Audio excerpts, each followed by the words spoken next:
Selamat datang dalam Growing Together.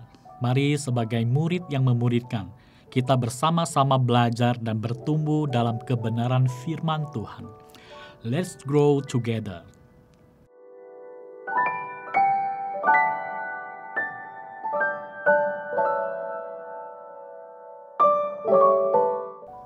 Saudara-saudara, pada kesempatan ini kita akan merenungkan tentang strategi kepemimpinan gereja. Saudara-saudara, mungkin bisa digambarkan seperti bermain sepak bola. Kemenangan sebuah tim sangat ditentukan oleh strategi dalam penempatan pemain yang benar dan tepat.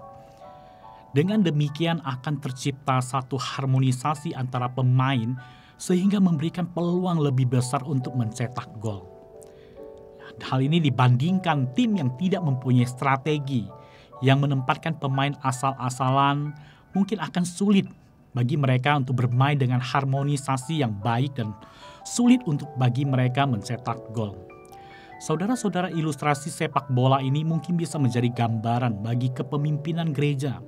Di dalam kepemimpinan gereja, banyak tantangan yang akan dihadapi untuk mencapai tujuan atau gol. Oleh sebab itu, harus ada strategi untuk menghadapinya. Saudara-saudara, pada kesempatan ini kita akan belajar dari para rasul yang tercatat dalam Kisah Para Rasul pasal 6 ayat 1-7. Strategi menghadapi tantangan pelayanan mereka. Di dalam Alkitab mencatat tantangan-tantangan kepemimpinan para rasul datang dari dua faktor, yaitu faktor eksternal dan faktor internal. Faktor eksternal yaitu dari orang-orang Yahudi yang menolak ajaran Tuhan Yesus, menolak murid-muridnya dan bahkan menganiaya mereka. Kondisi ini merupakan tantangan besar dalam pelayanan para rasul. Namun di sisi lain muncul juga tantangan dari internal. Kondisi ini tercatat pada pembukaan pasal 6 di ayat 1. Alkitab mencatat bahwa jumlah murid makin bertambah. Kondisi ini tentu saja baik, menyatakan pelayanan para rasul progresif secara kuantitas. Tetapi ada fakta lain di mana muncul perselisihan di tengah komunitas, di mana pembagian jemaat Yahudi berbahasa Yunani bersungut-sungut kepada orang-orang Yahudi berbahasa Ibrani. Permasalahan yang muncul karena pembagian kepada janda-janda mereka diabaikan dalam pelayanan sehari-hari atau pelayanan meja. Kondisi ini terjadi sebab orang-orang Yahudi yang berbahasa Ibrani memandang rendah dan menghina orang Yahudi berbahasa Yunani, yang disebut juga kaum Helenis, yang dianggap bukan Yahudi sejati. Sedangkan mereka menganggap diri mereka sendiri adalah Yahudi sejati.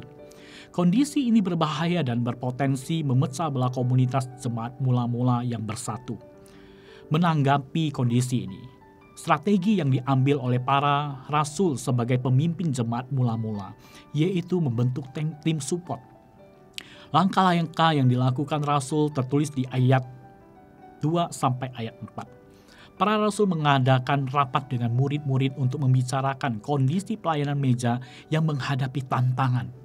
Para rasul mengusulkan untuk membentuk tim support agar mereka bisa tetap fokus untuk berdoa dan memberitakan firman Tuhan. Para rasul bukan memandang pelayanan meja lebih rendah dari pelayanan pemberitaan firman, tetapi sebaliknya, mereka menilai kedua pelayanan ini sama pentingnya. Oleh sebab itu, keduanya harus dikerjakan dengan serius. Mereka mengusulkan untuk mencari 7 orang dijadikan tim support. Dan hal itu ditulis di ayat 3. Dan jemaat setuju dengan usul mereka. Saudara-saudara, tim support merupakan strategi yang bertujuan untuk mengefektifkan pelayanan meja dan diharapkan dapat menghentikan perselisihan dan yang berpotensi mengakibatkan perpecahan di dalam komunitas. Dan selain itu, tim support secara tidak langsung juga mendukung para rasul untuk dapat fokus dalam doa dan pelayanan firman. Jadi, tim support secara tidak langsung mempengaruhi pelayanan meja dan sekaligus mendukung rasul-rasul dalam pelayanan firman-Nya.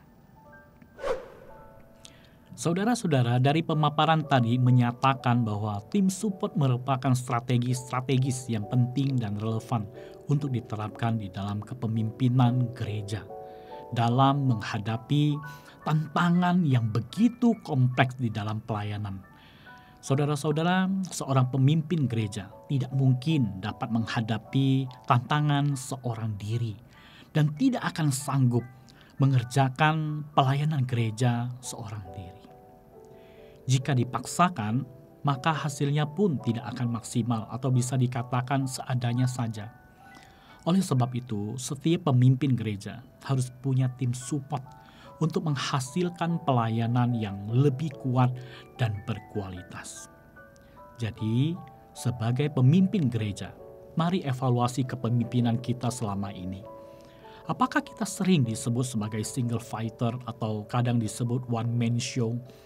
Atau mungkin disebut pemimpin yang tanpa visi dan misi, atau sebutan atau stigma negatif lainnya. Mari saudara-saudara, kita ubah stigma-stigma itu dengan belajar dari strategi para rasul yang menggunakan tim support untuk mendukung pelayanan kita. Sehingga kita dapat melayani lebih fokus lagi, lebih efektif lagi, dan semua untuk kemuliaan Tuhan. Amin.